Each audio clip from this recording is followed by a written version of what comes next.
El contenido de este podcast está recomendado para mayores de edad. Los comentarios son responsabilidad de los anfitriones e invitados. El uso del lenguaje, así como algunas opiniones, pueden ser ofensivos. Se recomienda criterio y discreción.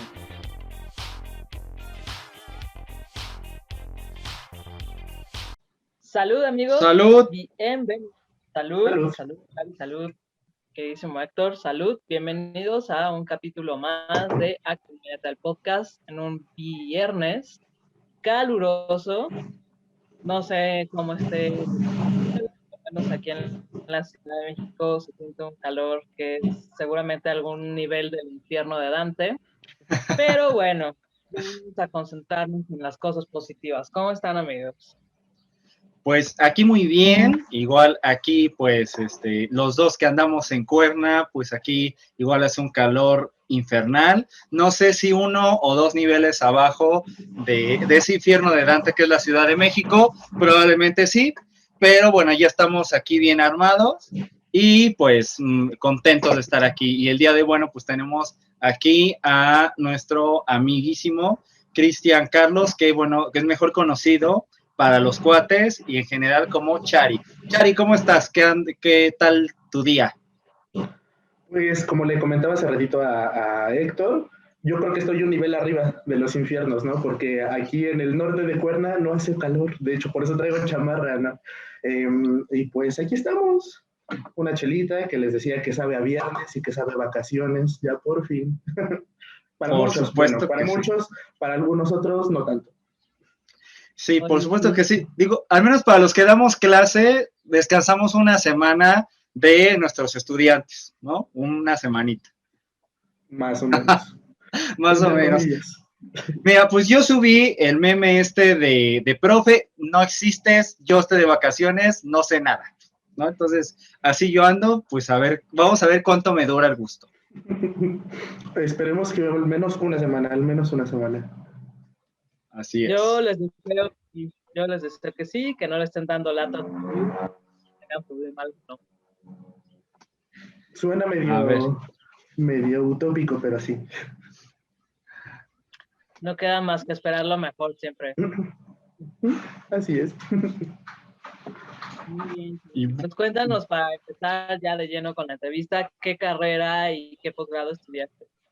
Bueno, primero, como ya me presentaron, soy Cristian Carlos Ramírez y bueno, pues mi travesía por esta experiencia llamada ciencia y llamada posgrados, pues es la siguiente.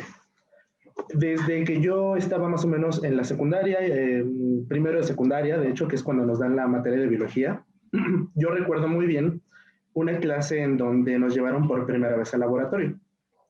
En ese momento nos decía la profesora, ok, vamos a ver un epitelio de cebolla.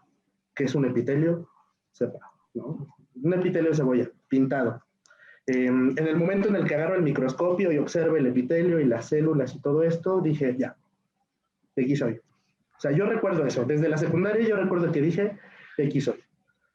Pasaron unas ideas en donde decía, ok, puedo estudiar esta otra cosa, pero al final siempre la ciencia, ¿no?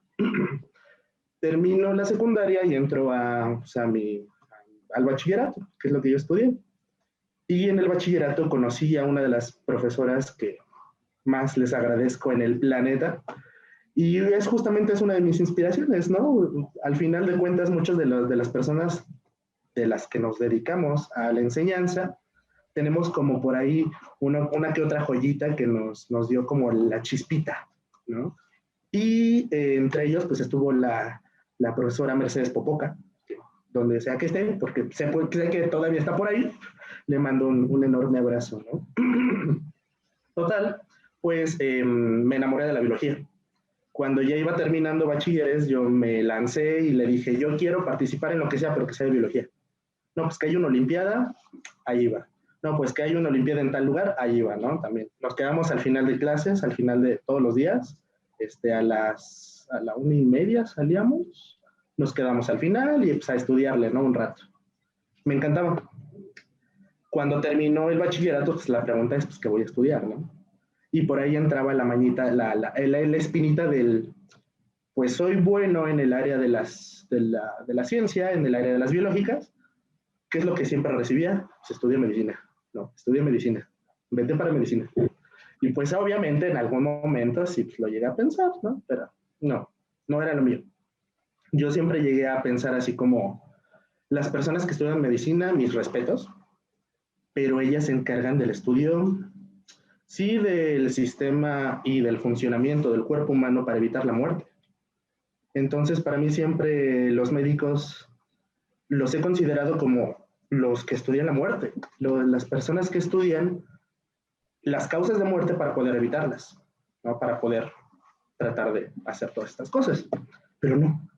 A mí me llama mucho la atención esto de, ok, esto es lo que pasa con nosotros, pero ¿y las plantas?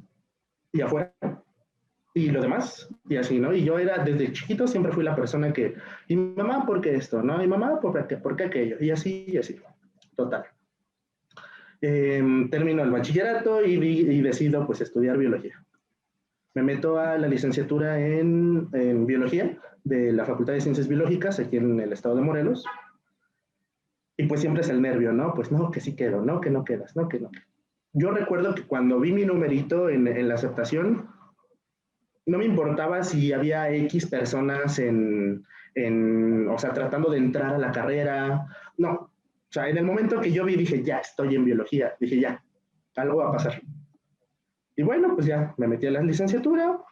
Pasó toda la licenciatura que para muchos les es muy dura y les es muy larga, pero a mí se me fue así, ¿no? O sea, entré, me enamoré y ya salí. Automáticamente entré al posgrado. Sí fui de esas personas que iba dirigido hacia una línea, sí, iba dirigido hacia una línea de investigación y ahí va Chari, ¿no? Enamorado y siguiendo lo que creía que era lo correcto.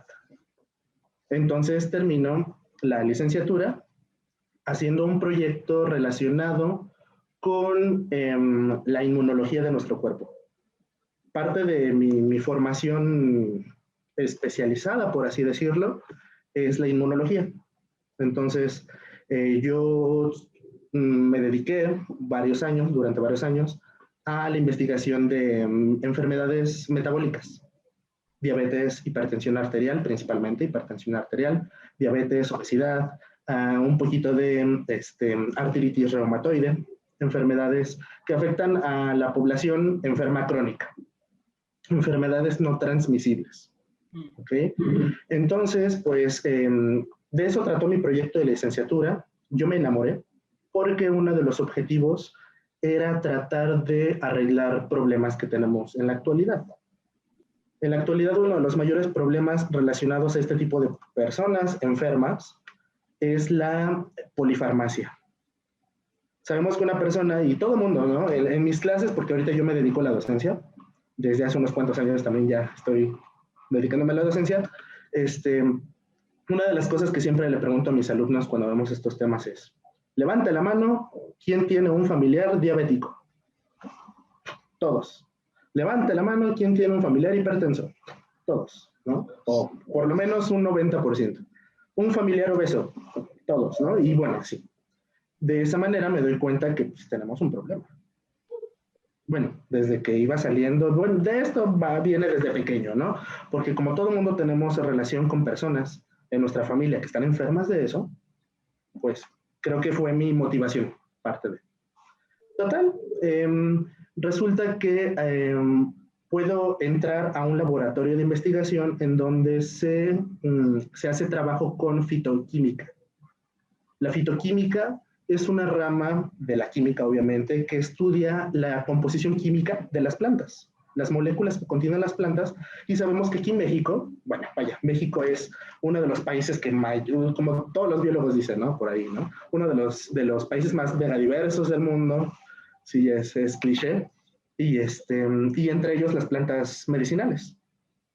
Así que tenemos la información básica para pensar que tenemos muchas plantas con mucho potencial farmacológico, sin que genere efectos secundarios. O sea, que si tú tomas esa planta, se ha visto que, o al menos reducirlos, se ha visto que los efectos secundarios no son nada comparados con un medicamento de síntesis química, que sabemos que un diabético, bueno, vaya, un diabético, ¿cuántos años de medicamento toma? Toda su vida. Exactamente, desde que lo diagnostican hasta el día que fallece. Así que pueden ser 5 años, 10, 20, 40 años tomando un medicamento, pues claro que genera mucho deterioro sistémico en todos los órganos, en muchísimos órganos. En el laboratorio en donde yo estaba, analizábamos y teníamos modelos celulares, llegué a hacer cultivos celulares para poder analizar las diferentes concentraciones de diferentes moléculas de plantas con potencial farmacológico. También teníamos modelos, bueno, tenemos modelos animales, en donde se evalúa el efecto una vez que ya se aprobó en los modelos in vitro, en los modelos celulares, ¿okay? No es así como de saltarse pasos. Y bueno, vaya, en eso estuve aproximadamente unos 5 años. Terminé la licenciatura, terminé mi proyecto de investigación de la correspondiente a la licenciatura, y pues mi línea seguía siendo la fitoquímica de alguna manera. Yo estaba muy involucrado en este tipo de cosas. Entré a la maestría, empecé a entrar a la maestría, obviamente con todo el proceso administrativo, y tienes que hacer todos los exámenes que afortunadamente pasé, y pues terminé trabajando mi misma línea en la maestría. Claro que con un enfoque mucho más fino, con muchas otras técnicas para siempre dar información concreta, ¿no? En las ciencias mientras más compruebes un dato, es mucho mejor, porque eso lo hace a tu argumento lo hace mucho más sólido. Entonces yo estuve armando parte de ese proyecto. Y hasta ahí va una parte de la historia. Ok, pues Sí. suena bastante bien, aparte aquí creo que, por ejemplo, es algo que hemos platicado alguna vez en algún podcast anterior, de cómo hay ciertas, pues, propiedades de algunas plantas, ¿no? Y sobre todo, por ejemplo, pues, esto que hablamos, por ejemplo, de cómo hay ciertos pueblos que, pues, hablaban de ciertas plantas que sirven para ciertas cosas, y que es un conocimiento que, pues, por mucho tiempo fue muy denostado, pero que está ahí, ¿no? Entonces yo creo que es bastante pertinente. Oye, y bueno, ya nos platicaste un poquito, nos adelantaste un poquito, pero está perfecto. Y platícanos en concreto de qué es tu proyecto, no sé, en qué te enfocaste y por qué elegiste esa línea de investigación y por qué es importante esto que nos estás platicando. Mira, cuando estaba estudiando la licenciatura, hubo 2 materias de las cuales yo me enamoré. Una fue botánica, biología vegetal, y la otra fue inmunología. Yo siempre, cuando estaba en la licenciatura estaba buscando un proyecto que me llamara la atención, justamente involucrando estas 2 áreas, ¿no? La botánica y la inmunología. Encontré a la persona que estaba trabajando justamente con esto y le propuse, ¿no? Más bien le pedí, le solicité que si yo podía entrar a su equipo de trabajo. Para poder entrar al equipo de trabajo, primero tenemos que pasar obviamente por ciertos filtros, ¿no? No es muy común como que aceptes así como rapidísimo a un alumno, porque tienes que analizar primero sus aptitudes y sus actitudes, ¿no? Y esto pues suena un poquito feo, pero en realidad sí es por una cuestión económica, ¿no? No puedes aceptar un alumno que no tiene el conocimiento necesario y que al final de cuentas termine pues gastando dinero y desperdiciando dinero en un laboratorio. Así que bueno, tomé la decisión de entrar a este laboratorio y al llegar ahí me doy cuenta de que se trabajan varias líneas relacionadas les comentaba, a las enfermedades metabólicas. Había personas que trabajaban con obesidad y diabetes, había personas que trabajaban con Alzheimer, había personas que trabajaban con hipertensión arterial, había personas que trabajaban con artritis, ¿ok? Eran así como diferentes líneas de investigación. La doctora me propone, mi tutora, la doctora Gabriela Rosas, me propone entrar a alguna de esas líneas, así que yo tenía que conocerlas todas, porque una de las reglas, de las normas que debemos de tomar dentro del laboratorio de donde yo estuve, es que si tú te dedicas a una de esas líneas de investigación, no quiere decir que no manejes la información de las demás. Así que era muy exigente. Tenía que conocer el trabajo de todos para yo poder también aportar cosas. Porque al final de cuentas trabajamos como una maquinita, ¿no? Una máquina. Cada quien era un engrane. Entonces, conozco las diferentes líneas de investigación y la que más me llama la atención en ese momento fue la relacionada con el sistema circulatorio, las enfermedades cardiovasculares. Dentro de nuestro sistema, nosotros, bueno, sí puedo manejar un poco de información, ¿sí? Adelante, es tu espacio, okay. Como quieras. De hecho, mejor porque, pues, por ejemplo, de repente, muchas veces, pues, nuestro público, pues, se queda así como de, ¿qué? ¿Qué dijo? Ajá, pues sí, adelante. Sí, ok. Bueno, dentro de nuestro sistema sabemos que tenemos venas y arterias, ¿no? Estas venas y arterias se encargan de estar moviendo la sangre, etcétera, etcétera. Y uno de los tejidos que conforman estas venas y estas arterias se denomina endotelio. Y este endotelio se daña cuando tenemos las personas que están enfermas de, por ejemplo, diabetes, hipertensión, obesidad, se enferman del endotelio.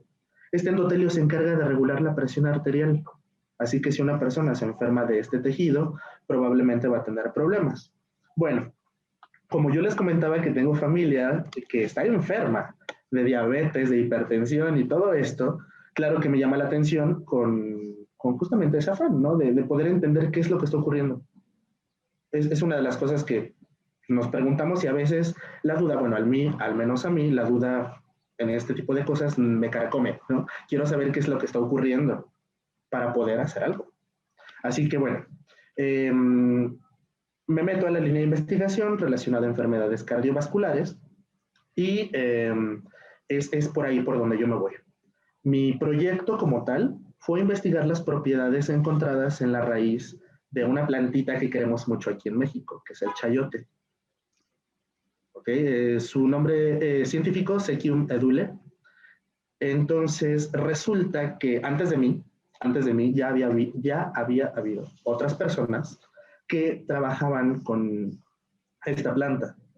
Los resultados obtenidos, vaya, se veían resultados. Podías observar diferencias en el estado de salud de los modelos celulares. Bueno, quisiera recordar que primero hacemos experimentos en modelos celulares, en una caja de plástico en donde yo puedo crecer células de cierto tipo. Por ejemplo, yo utilizaba unas células provenientes de un humano. Yo utilizaba células humanas que son células endoteliales. Estas células que les comentaba que están en las venas y en las arterias, yo las cultivaba en cajitas, hacía crecer las células y una vez crecido el tejido, yo podía evaluar en este tejido si un extracto con estas moléculas generaba un efecto o no. Es un rollo. El hecho de generar un medicamento significa, por ejemplo, una investigación de por lo menos 15 años. Desde que empiezas hasta que terminas o hasta que tú puedes proponer un medicamento, son investigaciones muy, muy largas. Ahorita lo estamos observando con lo del coronavirus, que el proceso de la generación de vacunas está súper acelerado, está muy, muy acelerado en todo el mundo, pero pues es un poco obvio porque los países están invirtiendo una cantidad de dinero enorme, enorme, casi, casi que les están diciendo a los investigadores inmunólogos que están haciendo estas vacunas que no duerman, o sea, 0 horas al día, ¿no? Por eso se está acelerando. Pero cuando hablamos de otras cosas, como por ejemplo este tipo de proyectos, el recurso económico no es el mismo. No es el mismo dinero que le van a meter a la vacuna de COVID que el mismo dinero que CONACYT le va a meter a este tipo de proyectos. O sea, sabemos que existen este tipo de proyectos que a lo mejor pasan 10, 15 años y al final se van para abajo por la misma razón, ¿no? Y bueno, regresando a esto, Estuve ahí en esa línea de investigación como 5 años, les decía, en la licenciatura, porque yo entré antes. O sea, yo empecé a hacer mi tesis, entre comillas, empecé a hacer mi tesis un año antes de oficialmente presentarla. O sea, yo ya llevaba un poquito de trabajo adelantado. Entonces, pues ahí andaba. ¿Cuál era la otra pregunta, perdón? ¿Por qué elegiste esta línea de investigación y por qué es importante? Ok, porque es importante, bueno, claro. Una de las, bueno, creo que a veces es un poco reiterante, pero hay personas que no se han dado cuenta que nosotros estamos viviendo en una pandemia desde hace muchos años. Bueno, no en una, en varias. No es por ser, no es por ser amarillista, no es por ser así como dar una información muy exuberante, pero es que en realidad las enfermedades cardiovasculares o las enfermedades metabólicas es lo que nos estaba llevando al traste mucho antes del COVID. Todos nuestros sistemas de salud, por ejemplo el IMSS, el ISSSTE, se están cayendo, literalmente se están cayendo sus oficinas y sus instalaciones, no tienen medicamentos por la enorme cantidad de enfermos que existen aquí en México. En México somos tantos los enfermos que le costamos un dineral al gobierno, además de todo lo que se transean, ¿no? Ya lo sabemos. Así que, por un lado, pues el dinero desaparece, ¿no? Mágicamente. Y por el otro lado, el poquito que queda, pues con trabajo si se invierte en un sistema de salud que ya está bien decaído y que los médicos y que las enfermeras y que todo el personal de salud ya está harto porque no tienen dinero, porque no tienen apoyo, porque los dejan solos, pues es un poco obvio lo que está ocurriendo. Y esto viene desde antes. Digo, es un poco, yo lo tomo un poco bueno el hecho de que estemos ahorita como un poco en crisis, porque en los momentos creo que cuando estamos más presionados, es como en el momento en el que, no sé, es como cuando nos dan una cachetada y despertamos, ¿no? Entonces ahorita el hecho de que tengamos una crisis por la pandemia nos está abriendo los ojos de que, no nada más es COVID. Y pues yo, por ejemplo, lo veo, entre comillas, con lo de las etiquetas, ¿no? De nuestros productos, que ya empezaron. Espero que funcione la campaña de la reducción en el consumo de azúcares. Eso es lo que yo espero, ¿no? Pero es lo que esperamos, pero entonces hay que esperar. Bueno, creo que es parte de la importancia. La importancia para mí, pues es darnos cuenta de que nuestras familias están muriendo. Nuestras familias están muriendo y la causa es esa. Entonces, para mí es la importancia. Muy bien, Chari, me quedé pensando, la verdad es que nunca me han dado una cachetada, no sé, no te podría confirmar o negar. Sí, habría que preguntarle a Jesús, que hasta la otra mejilla puso, o eso dicen, quién sabe, de saber. No lo sé, pero quedó claro tu punto, sí, no te preocupes. Pero a veces creo que no necesitan ser cachetadas como físicas, ¿no? Como que de repente alguien te dice algo y duele como una cachetada, ¿no? O peor. Sí. Totalmente, Sí. totalmente. Sí, yo creo que es muy importante, ¿no? También, como dices, ¿no? O sea, de alguna manera, pues nos estamos muriendo, sí, porque pues la alimentación que tenemos, el ritmo de vida, la falta como una atención de la salud mental, etcétera, etcétera, o sea, todo va minando, ¿no? Creo que estoy muy de acuerdo contigo en que, pues, sí, de alguna manera, o sea, yo añadiría incluso que no nada más es que nos estemos muriendo, o sea, la calidad de vida que estamos teniendo está de la chingada, ¿no? Y en realidad no sé si antes era mejor, porque tal vez creo que eso apela a una cosa nostálgica que creo que es inherente al ser humano, pero al menos ahora creo que la calidad de vida que tenemos está muy pinche, muy pinche. Entonces es importante ponerla eso. Pero, Chari, ¿es diferente estudiar este tipo de temas en otros países? Sí, claro.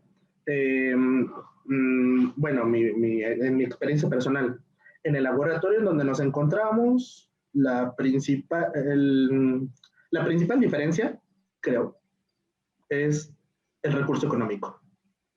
No es lo mismo que tú estudies metabolismo en Francia, en el Instituto Pasteur, ¿no? O que estudies, no sé, en Texas, que era uno de los laboratorios con los que estuvimos en contacto. No, tienen un presupuesto totalmente diferente al que tenemos aquí. Desde el equipo que utilizamos, o sea, nos hacemos de mañas, ¿no? En el laboratorio pues para sacar los resultados como tal. Sí, es muy diferente. Bueno, lo poco que tuvimos contacto con personas que venían del exterior, cuando llegaban aquí, sí, bueno, me tocó en una ocasión que en nuestro laboratorio, para algunos experimentos, utilizamos unas puntas que se colocan en las micropipetas. Las micropipetas nos ayudan a tomar cierto volumen líquido, ¿no? 10 microlitros, pues son volúmenes muy pequeños. 10 microlitros o un mililitro, medio mililitro. Hay algunos experimentos en donde no es como tan, ¿cómo poder decirlo? No es tan crítico el utilizar una micropipeta estéril. Sí limpia, claro que sí, pero no estéril. Pero cuando llegó esta persona, pues empezó a usar las puntas. Y punta que utilizaba y a la basura, ¿no? Punta que utilizaba y a la basura. Hay algunos laboratorios en donde sí, claro, se permite, pero dependiendo de lo que haces, ¿no? Hay unas puntas que no las puedes reutilizar. En nuestro caso, aún así. Y cuando le dijimos que había puntas que lavábamos, se vino para abajo. No, es que tienes que lavarlas. Estas no, estas sí tíralas, pero estas sí lávalas. No, yo no voy a quedarme aquí a lavar, ¿no? Y cositas así, ¿no? O sea, ejemplos, no sé, utilizar los botes de mayonesa, los frascos de mayonesa vacíos. Una vez ya sabíamos, si alguien en la familia utilizaba un frasco grandote de vidrio que tuviera una tapa con sello hermético, la llevábamos al laboratorio, la limpiábamos, claro que pasaba por todo un proceso de esterilización, la metíamos al autoclave y pues bueno, todo normal, ¿no? Pero así, uno se halla la manera. Ese lado no fancy de la ciencia que todo el mundo podría pensar, no, seguramente todo es así como de punta y como lo ves en la tele y pues no, nada que ver, ¿no? Creo que esta empieza a ser como la otra constante en este tipo de entrevistas como de ciencias duras, que todos han dicho que se las tienen que ingeniar, unos que utilizan unas turitas reactivas que tenían que cortarlas para que les rindieran y también, ¿no? Tienes que hallarle como las mañas para hacer ciertas cosas, ¿no? Entonces, es importante decir que la ciencia en México, como seguramente también en muchos países, sufre muy cañón de falta de presupuesto y no es que no haya, es que más bien creo que no quiere destinarse presupuesto, pero esa es otra discusión que podemos dejar para otro No, por momento, eso se ¿no? podría estar hablando horas y horas y horas. Y fíjense que una de las cosas que yo noté cuando estudié biología es que las personas que pasamos por biología siempre, los profesores, los investigadores y los doctores que nos dan clases ahí en la facultad, nos involucran y nos dan una línea, nos dirigen a que nosotros principalmente nos dediquemos a la investigación. Y aquí entre nos es una gran mentira. Porque sí, aproximadamente, por ejemplo, yo pensando en mi generación o en las generaciones que yo vi venir y salir, ¿no? Un 80% de las personas, un 70% de las personas que pasa biología y que tú crees que puede, sin sonar tan feo, que crees que puede llegar a dedicarse a esto, porque no es nada fácil, a dedicarse a esto por toda su vida y a subir de grados académicos, por así decirlo, que bueno, son muchísimas personas. Y cuando salimos de la facultad nos damos cuenta de que no es así, ¿no? De que cuando sales y tú dices, ah, sí, claro, ya me chuté tantos años de facultad, me chuté tantos años de tesis, de servicio social, entonces ahora sí, casi espero mi placita de investigador. Y no, no. Yo creo que No. todas las ciencias sociales y duras y de donde sea, es algo muy similar y es un sopetazo y es un tope, o sea, te das un tope con la pared. Al final Justamente. te da la crisis, ¿no? Del, Dios mío, ¿y ahora qué me voy a dedicar? Justamente, Sí. de hecho yo diría que es como, digo, no sé si han visto la de Beetlejuice, ¿no? Perdón por la referencia. Cuando Beetlejuice llega a esperar el número y saca así el número, ¿no? Algo Sí. así, ¿no? Es así cuando esperas tu plaza de investigador, así, igualito, ¿no? Así estamos todos y esperando, aparte, que, perdón la expresión, pero que otro investigador se muera para que se recorran los lugares, porque es algo pues que así pasa, ¿no? Desafortunadamente, y eso es una realidad, así pasa en nuestro país, ¿no? O sea, una plaza de investigador o una plaza de profesor en una universidad la obtienes hasta que el profesor pues se muere, ¿no? Entonces este es un punto bien importante. Ah, y a mí me lo dijo un profesor, me dijo a mí, yo entré cuando una maestra se enfermó, no sé de qué, yo no supe si vivió o si murió, pero yo me quedé con su lugar y pues ya, o sea, yo no pregunté más, ¿no? Entonces, punto importante. Sí, así funciona. Y es triste y es otro tema del que podríamos pasar horas y horas hablando de cómo tendría que reestructurarse de manera en que se designan plazas en todas las universidades del país, pero es viernes, principio de vacaciones, no es mi intención ponernos depresivos, sobre todo ustedes. Entonces, pues, yo creo que por eso tomamos salud, podemos Salud, salud. salud, por eso. Salud. Y pues continuemos, no hay que deprimir. Oye, Cari, ¿cuáles dirías que son? Digo, ya enumeraste varias. Sí, sí, todo bien, aquí nada, todo tranquilo. ¿Cuáles dirías que son como las principales dificultades, aparte de la cuestión económica, ¿no? Que ya nos platicaste, de desarrollar investigaciones como estas? Yo creo que dificultades. Es que sí, bueno, nunca trato de verlo así como dificultad, sino más bien lo que necesitas, ¿no? Porque va a ser súper difícil. Yo cuando entré a biología sí tenía una idea, porque les decía que afortunada o desafortunadamente conocía la biología y me enamoré de ella muy chiquito. Entonces yo más o menos llevaba una idea, pero me di cuenta de que hay personas que no tienen idea de a lo que llegan en biología, ¿no? Conocí casos de personas que llegaban a biología creyendo que ellos iban a aparecer en Animal Planet, con el león así por detrás y todo esto, ¿no? Todo este rollo. Que sí existen biólogos que pueden hacer eso y que sí se dedican a eso, pero hay personas que literal entran con este pensamiento, ¿no?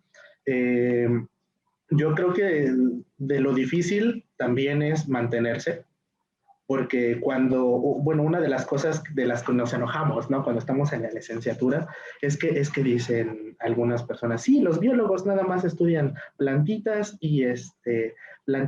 y animales, los cuentapatas y los cuentahojas. Es la definición.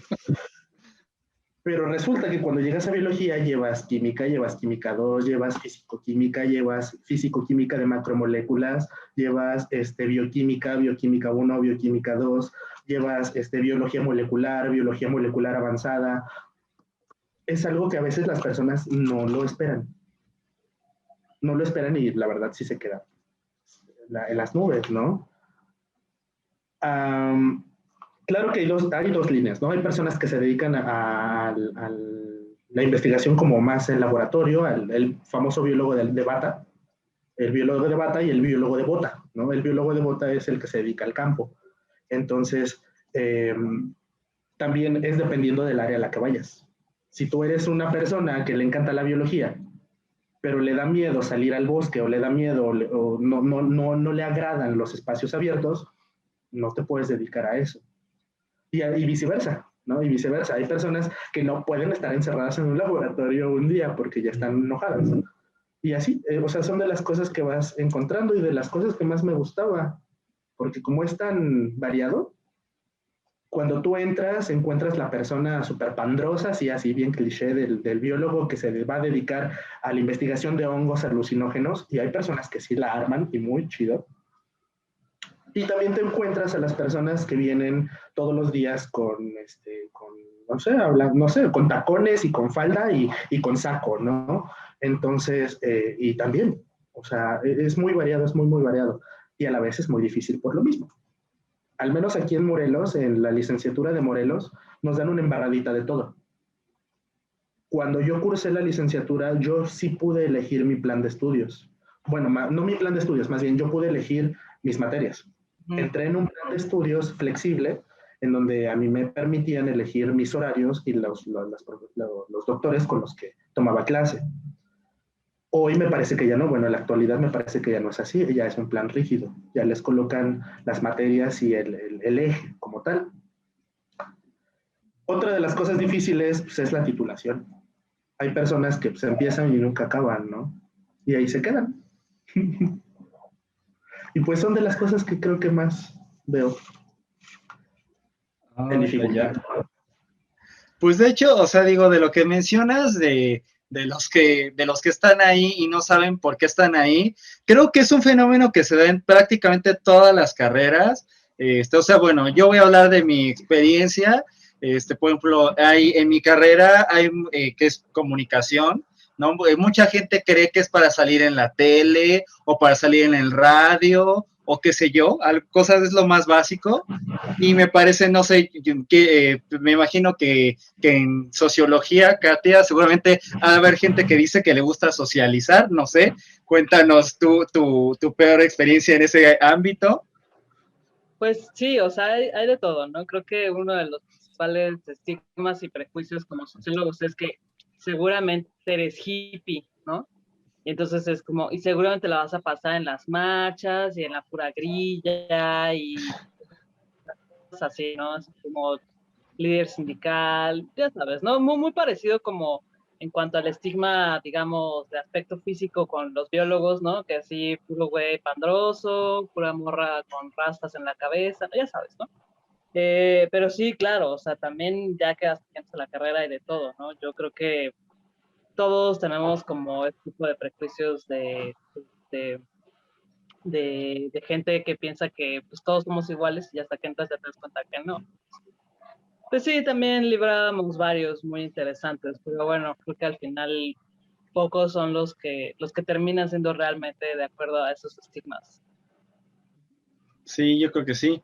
Y digo, y por ejemplo, y aquí Charino menciona algo que se dice de su carrera, se dice pues de nuestras carreras, ¿no? Que aparte que somos unos malditos drogos, ¿no? Marihuanos y demás, ¿no? Aparte, entonces, pero bueno, y de lo de la titulación y nos metemos con eso porque creo que en todas las escuelas es un problema y creo que, pues no sé de números, pero yo igual creo que la mayoría estudia y se queda trunco, pasante o menos, ¿no? Entonces, pero bueno. Chari, platícanos, digo, ya nos hablaste un poquito del por qué es importante, ¿no? Esto, pero ¿qué es lo más importante que la gente debe conocer y comprender de esta problemática que tú abordas, que tú trabajas? Pues yo creo que es un poco eso, ¿no? Ser conscientes, estar conscientes de que está ocurriendo. Cuando yo me empecé a involucrar con este tipo de información, con información relacionada con lo que yo trabajé, me cayó el 20. Pero antes de eso, no, o sea, como que nosotros vivimos en un mundo, bueno, aquí en un mundo mexicano, en donde se normalizan demasiadas actitudes y demasiadas actividades que no debería. O sea, suena también como un poco repetitivo porque, bueno, últimamente, en los últimos años, creo que afortunadamente nos estamos dando cuenta de este tipo de cosas. Normalizamos todo y es muy fácil para nosotros normalizarlo.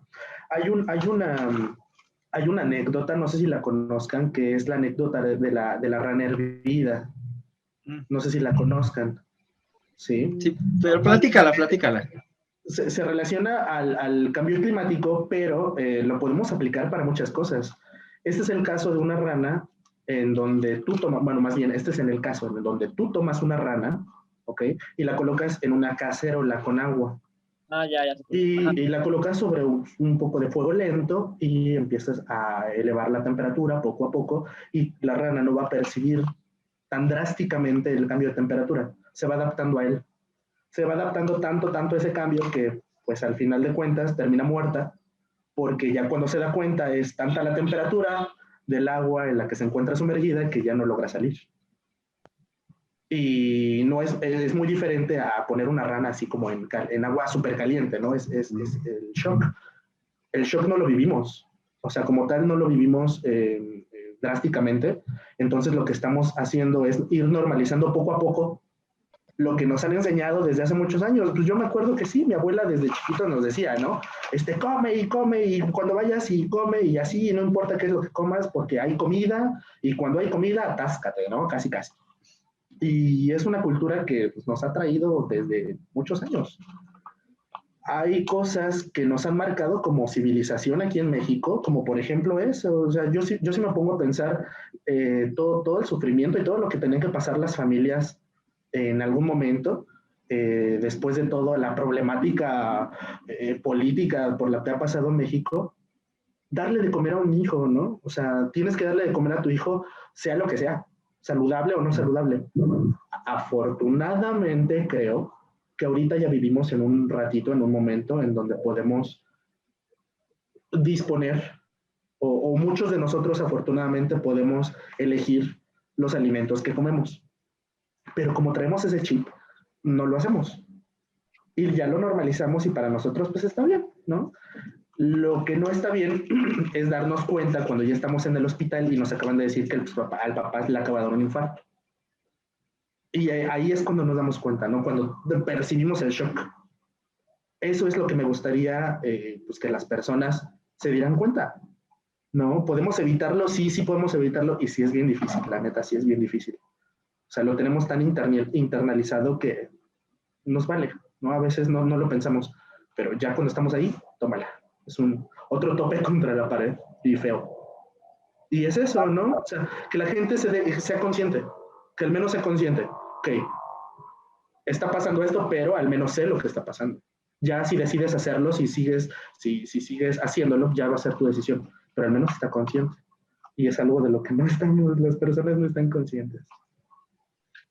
Y yo creo que es un gran problema ese porque hay gente que dice, bueno, yo estoy enfermo, pues de algo me he de morir, ¿no? O ya estoy enfermo, ya estoy tomando medicamento, ya, o sea, me vale, ¿no? O sea, tomo medicamento para la hipertensión, pues hago esto, tomo para la diabetes, pero me tomo mi coca, ¿no? Entonces, pues, es lamentable. Y aún ni así, porque fíjate, uno de los datos que puedes encontrar, o sea, si lo buscan, pueden encontrar que al menos los enfermos, bueno, los que tienen enfermedades metabólicas, por ejemplo, la hipertensión arterial, de un 100% de enfermos, o sea, pongan ustedes, un 100% de enfermos, aproximadamente el 40% o el 30% lo sabe. O sea, están conscientes de que están enfermos. O sea, en primera instancia, muchos de ellos no saben. Ahora, de los que sí saben, de ese pequeño porcentaje que queda, de los que sí saben, solamente el 10% o el 20% están medicados. A pesar de que muchas personas lo sepan, no se medican por miedo o por X razón, ¿no? Y no solo eso, no queda ahí, sino que de los medicados, de las personas que sí tienen medicinas, es poco el porcentaje de los que están medicados correctamente. O sea, los que sí siguen su terapia como debe de ser. Porque muchas personas sí perciben los medicamentos, sí los tienen, pero no se los toman como debe de ser. Entonces, si se dan cuenta, vamos achicando el porcentaje y al final es preocupante porque del 100%, ¿cuánto nos queda? Que en realidad sí podríamos decir que es una persona que se está cuidando. No, no es así. ¿Qué es lo más grave? Oye, Chari, ¿qué conclusiones has llegado, más o menos, conclusiones generales a las que has llegado hasta ahorita después de los años que llevas haciendo investigación? Conclusiones en relación en general o a lo del proyecto. A tu experiencia, o sí, tu visión en general. Ok, pues mi visión en general, podríamos decir que ahorita de lo que se está poniendo muy de moda, y creo que es afortunado, es que aquí en México se están poniendo las pilas en la investigación en fitoquímica. Como les decía, aquí en México tenemos mucho potencial de generar nuestros medicamentos, tenemos buena tecnología y tenemos buenos investigadores, lo que nos hace falta es la lana, ¿no? Como siempre. Pero Digo, lo que al menos estoy observando es que en México sí hay más personas involucradas en tratar ese tipo de problemas. O sea, evitar ya estar dejando atrás esta medicina obsoleta y tratar de generar medicamentos que sí van a generar efectos secundarios. Pero siempre, en la medicina siempre es ponerlo en una balanza, ¿no? Tú tomas un medicamento, tienes una enfermedad, entonces tu balanza se desequilibra. Bueno, tomas un medicamento, ¿vas a tener efectos secundarios? Sí, pero esos efectos secundarios no son nada comparados a lo que tu enfermedad te va a generar. Así que en ocasiones es eso. Y es algo que sí he visto aquí, bueno, no solo aquí, sino en varias partes del mundo. Y si México, la neta, se pone las pilas, estamos en una minita de oro porque sabemos que aquí hay muchísimas plantas con potencial farmacológico. En Morelos, aquí en Morelos, en Xochitepec, se encuentra uno de los centros de investigación dedicado a la fitoquímica, que es el CIBIS. Es asociado al Instituto Mexicano del Seguro Social. Está involucrado con el Seguro Social y de hecho ellos fueron los que trabajaron, los que hicieron trabajos relacionados a un medicamento que ahorita ya está en venta, no sé si lo ubican, el comercial, ¿no? El QG5, que es un medicamento a base de plantas. No sé si se han dado cuenta. Si alguien padece de la gastritis y compra ese medicamento y observa el ingrediente, va a decir Psidium guayaba. Psidium guayaba es el nombre científico de la guayaba. Están haciendo ese medicamento con hojas de guayaba. Y no sé si se acuerdan ustedes, pero ¿cuál es uno de los remedios clásicos de las abuelitas para el dolor de estómago? De hoja de guayaba. Exactamente. Wow. Entonces por ahí va la línea, ¿no? Utilizar esa información que nos han dejado y que nos han transmitido nuestros antepasados, literalmente, y darle un sentido científico. Porque el té de guayaba, si tú te haces un té de guayaba, claro que te va a ayudar, pero tú no sabes cuánta concentración de X molécula tiene, tú no sabes, no está estandarizado. Y es lo que se trata de hacer, una estandarización con plantas que puedan ayudarnos a tratar nuestras enfermedades. Hay plantas anticancerígenas aquí en México, hay plantas anti todo, y no solo en plantas, también animales y minerales también utilizan, etcétera. Ahí es todo un mundo. Wow. Sí, justamente, y es lo que platicábamos, ¿no? Y o sea, que ha salido a relucir y que es, o sea, por ejemplo, y que creo que a veces a la gente se le olvida un poco que, pues que muchas de las cosas que nosotros sabemos actualmente, pues vienen originalmente de la experiencia, o sea, de esto de prueba y error, ¿no? O sea de, ay, ¿sabes qué? Le di esta planta, no sé qué pasó, pero se curó, se mejoró, y eso ha venido, o sea, ha ido pasando de generación en generación, y como bien dices, ¿no? O sea, actualmente pues ya tienen las herramientas para analizar eso, pero en el pasado pues no había herramientas para eso, simplemente decías, ¿sabes qué? Si me tomo este té de hoja de guayaba, pues me siento mejor, ¿no? O si me siento este té de fulanita cosa o me pongo fulana cosa, pues me siento mejor. Entonces, o sea, es conocimiento que yo creo que es bastante, bastante valioso, ¿no? Algo totalmente empírico, pero por ejemplo, recuerdo que en una ocasión le comentaba de lo que yo hacía a un conocido, y me decía, pero es que eso es robarle la información a nuestras culturas, eso es utilizar la información sagrada, pero de alguna manera creo que es apoyarla, ¿no? O sea, es justamente tomar ese mito, que antes nosotros tomamos de mito, porque hay muchos mitos todavía, hay plantas que, siendo sinceros, no funcionan. Hay plantas y remedios caseros que sí se supone que se usan para esto, pero en el momento en el que los estudias científicamente, o sea, ya bajo un esquema de método científico, no funciona. Entonces, yo creo que es al revés, ¿no? O sea, tomar esa información y respaldarla y decir, vean, sí estábamos, sí teníamos la razón, ¿no? O sea, por algo nuestros tatarabuelos lo utilizaban y aquí lo estamos demostrando. Pues eso se me hace súper padre.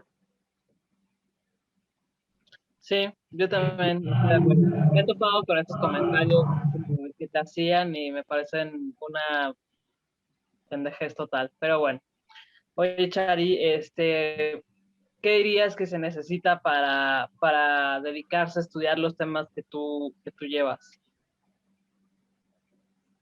¿Qué se necesita? Pasión. Pues sí, pasión y mucha paciencia, pasión y paciencia, porque también es una de las cosas con las cuales cuando llegas a hacer un proyecto de investigación, y pues que sí me pasó, ¿no? Y creo que nos pasa a muchas personas, es que tú siempre lees los artículos y cuando lees los resultados o los libros y lo que te enseñan, siempre te lo enseñan de una manera, ¿no? Lo que dice el libro está bien bonito, pero lo que ocurre en la realidad es muy diferente. Entonces, primero que nada, pasión, porque pues si no te gusta lo que estás haciendo, ¿para qué estás ahí? ¿No? O sea, yo ya lo viví, o sea, es como en el momento en el que tú sabes y dices, no es lo mío, no va a ser lo tuyo, pero hay algo así por dentro, no sé, para ser un poco místico, pero sí hay algo por dentro que cuando te despiertas y dices, o sea, sí, hoy voy a ir y hoy voy a esperar esto, ¿no? Pero hay muchas veces en donde, bueno, al menos en mi área, en donde hay mucha frustración. También creo que las personas que se dedican a esto deben de tener un umbral muy alto de frustración. Porque, por ejemplo, para hacer un experimento, bueno, para que te salga bien un experimento, lo tienes que hacer mínimo 3, 4 veces, en realidad. No es que te van a salir a la primera, sino es que vas a hacer más, ¿no? Y vas a pasar por regaños y te van a regañar bueno, te van a llamar la atención, ¿no?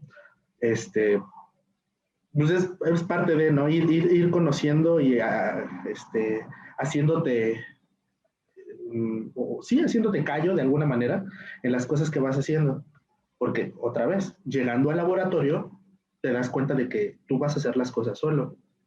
Ya no vas a tener el profesor, ¿no? O sea, ya no vas a tener nada de esto. Y de las cosas que también pienso que son importantes es que tenemos mucha responsabilidad en el momento de que tú entras a un laboratorio, tienes que, o sea, te sumas una responsabilidad tú, porque trabajamos con reactivos muy caros. O sea, por ejemplo, como yo trabajaba con anticuerpos, bueno, una de las técnicas que hacíamos ahí era utilizando anticuerpos, ¿no? Un vialecito de anticuerpos que tiene aproximadamente 20 microlitros, 20 microlitros, puede llegar a costar hasta 15,000 pesos. 15,000, 20,000 pesos. Los baratos, ¿ok? Los baratos. O sea, si tú mandas a hacer un anticuerpo, o sea, si tú lo mandas a generar, te va a salir mucho más caro. ¿Y qué pasa si tú estás un día de malas, ¿no? O sea, ya estás harto porque no te salen tus resultados y estás haciendo tu plaquita de 96 pozos porque tenemos unas plaquitas, bueno, yo las utilizaba, unas placas de plástico que tienen pocitos, 96 para ser exactos. Entonces tú tienes que poner cada una de las muestras, dependiendo de las condiciones. E imagínense que ya lo hiciste 5 veces y no te sale. Entonces ya la sexta tienes que tener en la cabeza, si me va a salir, si me va a salir. Siempre decíamos en el laboratorio, ¿no? Día de experimento tenemos que traer a la gallina negra para sacrificarla. Porque sí, sí, en verdad, cuando sale un experimento, cuando un experimento sale bonito, te dan ganas de hacer fiesta. Esos momentos sí son muy bonitos, sí están bien chidos, pero la verdad, del 100% de los experimentos, solo el 10% van a ser así. Esa es la realidad. Pero pues bueno, o sea, es parte de. Entonces, mucha paciencia y mucha pasión. Muy, muy bien. Sí. Pues yo creo que por eso me dedico a las ciencias sociales, donde no hay experimentos, donde sabes que todo se va a ir al caño y ya simplemente estás analizando pues cómo se quema todo, ¿no? O sea, creo que los de ciencias sociales somos más como este perrito, el perrito que se está quemando su casa y dice, esto está bien. Yo creo que somos así como de, eso está bien. No, ahí sí estoy en desacuerdo, porque, por ejemplo, bueno, yo personalmente, ¿no? O sea, tenemos, creo que un tipo de cosas adentro diferente de la cabeza. Para mí se me hace súper difícil analizar un aspecto social. En mi cabeza, o sea, yo siempre trato de no ser cuadrado, ¿no? O sea, creo que soy una persona que se considera muy liberal y con cabeza muy abierta, ¿no? Con una mente muy abierta. Pero cuando pienso cosas acerca de ciencia, yo ya sé que un despeje químico, una ecuación química me dice esto, y que 2 más 2 son 4. Pero en ciencias sociales eso no aplica y eso me estresa demasiado. Sí, me estresa. Y no es cualquier cosa, no, en verdad. Cuando me encantaban mis clases de ciencias sociales, Pero una de las cosas por las cuales no decidí irme para allá es porque terminaba muy frustrado, porque al final era como de, es que ¿por qué? ¿No? Pero no hay, no, o sea, no, ahí no puedo meter la mano. Sí, no, yo concuerdo, sí, hay también casos, como dice Héctor, ¿no? O sea, depende de la investigación, digo, la mayoría en ciencias sociales es como sentarte en tu cubículo o en tu escritorio y leer muchos artículos y leer libros, pero hay como investigación social que sí es como de salir a campo. Y justo, o sea, también hay que tener como una alta tolerancia a la frustración y quizá no es que no te salgan los experimentos, ¿sabes? Pero sí es muchas veces tratas con gente a fin de cuentas Nada y fácil. el hecho de cuando no puedes entender a la otra persona o no sacas la información que necesitas de la otra persona, etcétera, o sea, tratar con otras personas hace que tengas que enfrentarte como a otros horizontes de pensamiento y a veces eso está bien, bien cañón, ¿no? Y en una investigación a veces tienes que tratar no con una, sino con 20 personas en un día y sabes que solo tienes que ir a reportar, etcétera. Sí, o sea, yo también creo que en general diría que la academia, o sea, dedicarte a la investigación es saber que si no tienes tolerancia a la frustración, la tienes que desarrollar porque te va a comer vivo, ¿no? Sí, estoy totalmente de acuerdo. Y también Justamente, estoy de acuerdo con que trabajar con personas no es nada sencillo. No. Yo personalmente nunca he trabajado con personas dentro de mi área científica, ¿no? En la docencia me encanta, dentro de la docencia me encanta, es otra cosa, es otro mundo totalmente diferente, pero dedicarse a lo que me platicas es otro rollo. Eso sí, ahí no me meto. Justo por eso vuelvo al ejemplo. Somos este perrito que se quema todo y decimos, está bien, es eso. Bueno, oye, y para ir cerrando, ya para cerrar esta primera parte de entrevista, y bueno, o sea, vaya, es una cosa bastante reiterativa, ¿no? Porque ya nos lo explicaste, pero puntualmente, la gente, ¿qué es lo que tiene que saber de este tema y por qué le tiene que interesar esto que nos platicaste? O sea, ya concluyendo. Yo creo que es eso, o sea, siendo puntual, es simplemente darte cuenta de que las personas que te rodean están enfermas. O sea, estamos enfermos. Muchos de nosotros estamos enfermos y no nos hemos dado cuenta. Es eso. Y una vez que nos demos cuenta, lo importante no es darse cuenta, ¿no? También es hacer algo. Yo personalmente en mi familia les decía, me di cuenta de que está enferma una persona, otra enferma, otra enferma, otra enferma. Ah, caray. Entonces, ¿qué hago? Y es eso. O sea, si alguien me pregunta a qué me dedicaba o así en pocas palabras, ¿cómo le puedo explicar mi trabajo, bueno, el trabajo que yo realicé? Es decirle, pues date cuenta, nos estamos muriendo y no nos estamos dando cuenta. O al menos no nos estamos dando cuenta de la razón, de la principal razón. Incluso las enfermedades cardiovasculares, bueno, las enfermedades metabólicas superan la violencia aquí en México. Aquí nos quejamos de que nos estamos muriendo porque nos están matando, y es verdad, también es así. Pero nos estamos a veces matando nosotros mismos y no nos damos cuenta. wow, esa frase estuvo muy fuerte. Sí. Hablando de drogas, ¿no? Dicen por ahí que la droga más adictiva en este planeta es el azúcar. Ah, sí, sí lo Totalmente. había A ver, escuchado. dejen el cigarro, pero dejen los panes dulces, los panes dulces. Eso, Bien, justamente, bien dice el El meme chocolatito, que abuelita. ajá, bien dice el meme que es más fácil salir del mundo de las drogas que del mundo del pan dulce, y sí, está bien cabrón. Sí, es así. Y yo de las cosas que en verdad veo en un futuro, sí, yo creo que sí va para allá, es un futuro sin azúcar industrializada, por lo menos. O sea, para allá siento que van muchos países. Hay muchos países en donde sí ya, o sea, se están cambiando las fórmulas de muchos alimentos, de muchos productos empaquetados en todo el mundo. Por eso cuando lo vi aquí en México dije, oh, por fin. Pero bueno. rayos, Justamente. la reina de Inglaterra difuntas deben estar revolcándose en sus tumbas. Seguramente sí. Muy bien, pues creo que con esa última que nos dejaste, Chari, creo que es como perfecta como para dejarla como epitafio de esta parte de esta entrevista. Y no sé si quieras agregar algo más, Héctor, o tú mismo, Chari. No, nada, muchísimas gracias, Chay, por acompañarnos esta tarde, por esta primera parte del podcast. Vamos por la segunda, pero no, muchísimas gracias. Bastante padre esta entrevista. No, pues muchas gracias a ustedes. Es en verdad muy padre el poder expresar y el poder dar a conocer más información. La difusión me encanta y la difusión debe de ser necesaria en todos lados. Salud por eso y Salud. pues con eso nos vamos. Muchas gracias, amigos. Cuídense, ya saben, no malacopen. Pásenla bien cuando tomen. Bye bye y salud, amigos. Y no Salud. manejen cuando tomen. Salud.